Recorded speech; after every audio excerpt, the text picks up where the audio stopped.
Good evening friends, this is MD Wasim. Welcome to my channel Wasim academy. Friends, आज के इस video में हम लोग देखेंगे WBS LST एग्ज़ाम जो कि 14 और 7 सितंबर को होने वाले थे। वो एग्ज़ाम में भी पोस्टपोन्ड हो सकता है क्योंकि ऑर्डर कॉपी आ चुका है।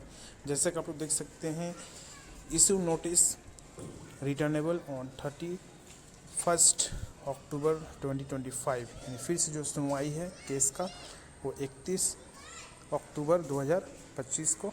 तो एग्ज़ाम का जो डेट है 7 सितंबर और 14 सितंबर, तो इसीलिए में भी एग्ज़ाम पोस्टपोन हो सकता है। यहाँ पे आप लोग नीचे देख सकते हैं, further process of selection shall be postpone accordingly. यानी पूरा जो प्रोसेस है एग्ज़ाम से लेकर के लास्ट इंटरव्यू और सिलेक्शन, ये पूरा प्रोसेस अभी पोस्टपोन रहेंगे।